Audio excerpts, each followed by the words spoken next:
This is how an off-Broadway show is made.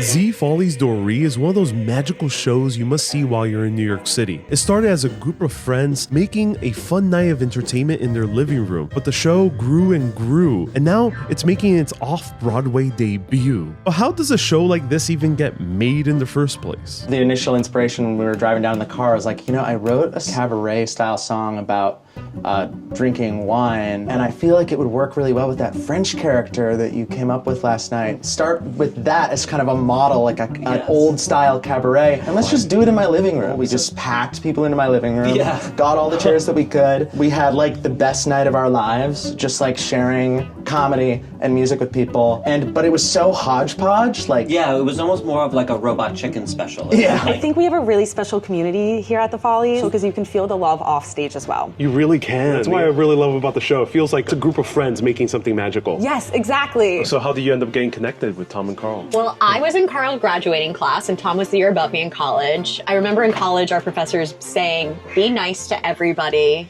These are the people you're going to be working with for the rest of your life. And I was like, no, that's crazy. Somebody's going to hire us in New York. Here we are in New York 8 years later.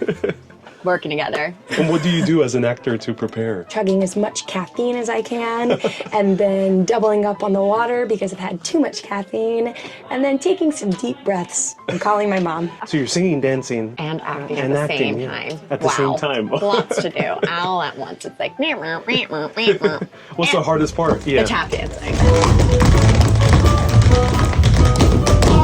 Tom says that it should be illegal that we're off-Broadway. Yes, this is a three-headed monster we've grown in a jar. As an audience member, sometimes we're so immersed into the show that we forget how many moving parts it takes to make a musical theater production. There's songwriting, costumes, staging, props, and choreography. Tom and Carl have written this amazing Chicken Run musical, right? In my room, listening to the music, thinking like, what do we look like as humans who are playing chickens? And I sort of like came up with this knees in, do a lot of this moment, things that just suggest a chicken. My biggest inspiration as a choreographer is to put a smile on someone's face. For me, if I can inspire someone to get out of whatever horrible thing they may be experiencing, or just to come and sit and laugh and smile and have a good time with some goofy dance moves.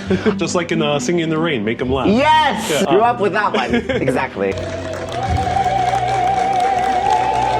Okay, the show just ended and it was a blast. References upon references, it was a hoot. Highly recommend checking out Z Follies Doree at the AMT Theater. Stay curious, my friends. Merci, everyone!